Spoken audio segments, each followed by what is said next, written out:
2020 USPHL Summer Showcase took place this past weekend in a split camp, with the NCDC kids, the stars of today, facing off in Hudson, New Hampshire at the Northern Cyclones Arena. This was an opportunity for many coaches to test out some expanded rosters and see which players provide the best fit for their NCDC teams in the upcoming season. Just up the road in Hooksett, New Hampshire, at the New Hampshire Monarchs Tri-Town Ice Arena, the midget players, 18U and 16U Stars of Tomorrow, also got their chance to square off against other teams in the USPHL. These players, as always, competed under the watchful eye of coaches and scouts from around the league, as well as some titans in the game of hockey. Mr. Hunt, you're here, you're watching the 16U right now, Jersey Hitmen take the ice against Connecticut Junior Rangers. Can you let us know what you're looking at right now? What are you watching for? Is this for the NCDC level or is it for the entire program? Well, there's a number of things that go on here. For the Hitmen's perspective, we're just looking at it from a developmental standpoint. So these are our standing teams that we've contracted for the whole year. So we're trying to kind of get a feel of structurally where we need to take guys, maybe if we're missing a couple of small pieces here and there. From a bigger picture, from the league perspective, we're trying to weigh out the competitive balance of the divisions at both 16 and 18. So we're trying to get a real good handle on where the line of demarcation falls competitively, so we can kind of divide up between an A pool and a B pool, if you will, so that the games during the season are as competitive as they can be.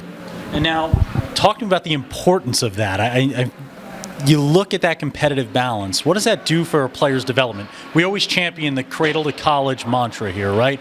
Taking guys from learn to skate all the way through their hockey career. Can you tell me a little bit about the importance of balance in play on the ice?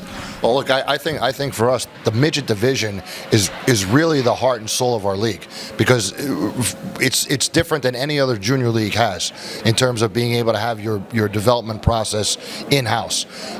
So nobody benefits from a blowout game on the winning side or on the losing side developmentally. So to have kids in the most competitive environment they can be consistently helps the players that are not only Division I caliber players, but also the D3 and the club caliber players to really be able to realize their own potential.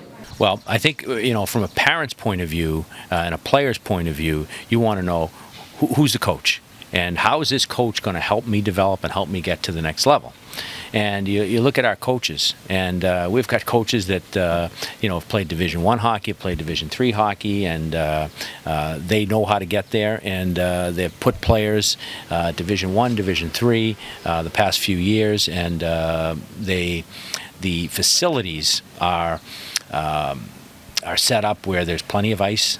There's strength training in the building, and the kids go there.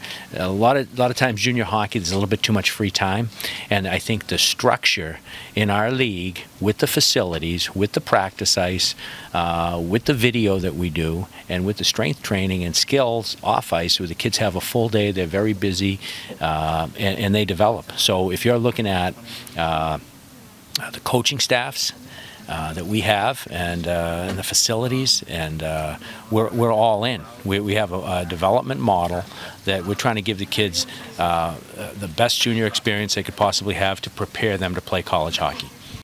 And in Hudson, the competition at the NCDC level continues to improve year after year. Well, I was very impressed. The coaches did a great job recruiting, and just the games yesterday and the couple I saw this morning, the skill level's very high, the pace is good, the skill level is good, and this is an extension of their training camps.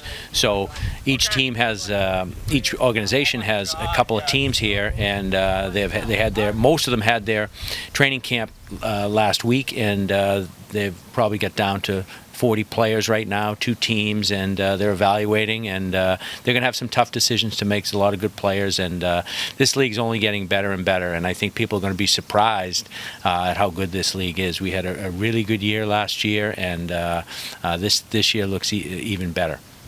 Yeah, I mean, this is like hell week for our group.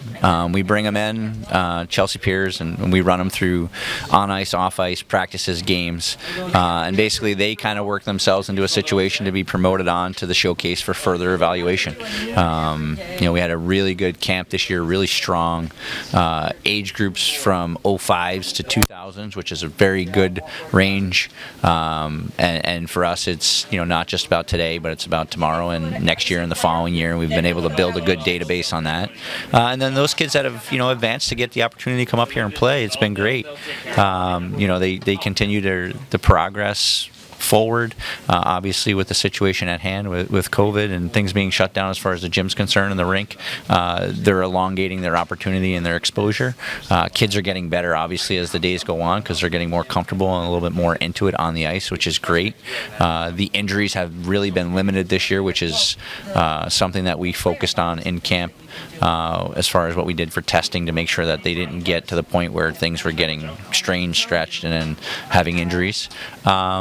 But it's been great. We've got a pretty good staff up here, 4 of us up here, not only coaching but evaluating, constantly having conversations after games, talking with players on the bench, seeing how they're receptive to information we're giving them. So it's been good. We had 3 yesterday, played 3 different opponents, 3 different organizations, not even just different teams, but 3 different organizations, and all 3 games were fast-paced. Skill was higher. The pace is going to continue to improve, like I said, as we get going here. My kids will be probably run down come Sunday, but that's okay. It's Hell Week, and we're trying to test them to see what they can handle at the junior level. But the pace is going to continue to pick up as these kids get more and more acclimated, which is great. And it's just kind of where our league has come. From day one to where we are today. Each and every year the talent pool gets deeper. Each and every year organizations take steps forward. You can see last year how close the 4 through 7 and 8, 9, 10 was, whether you're going to be home ice or on the road. I know we were scrapping right until the end to get home ice in our situation with IHC and Powell, and I don't think it's going to be any different this year.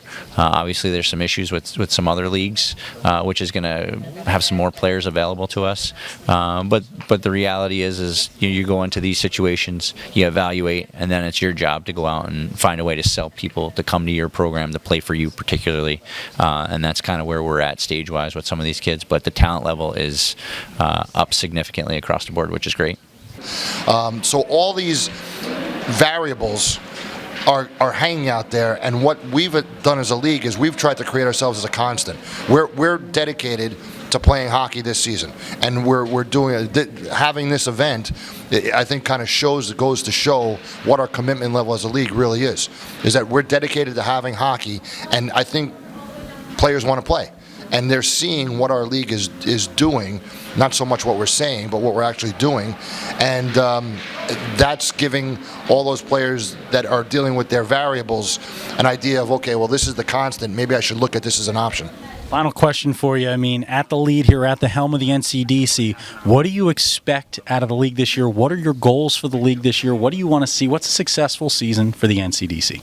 To me, it's all about development and the experience the kids have. We want the kids to have a great experience. We want them to enjoy it. We want them to have success, and we want them to have opportunities after this, whether it's Division I, Division III. We want each player here to find the college hockey program that fits them best, and we're going to help them get there. For more information about the league, go to USPHL.com. And for more information on playing opportunities within the league and the many programs that make up the USPHL, go to bestplayhere.com.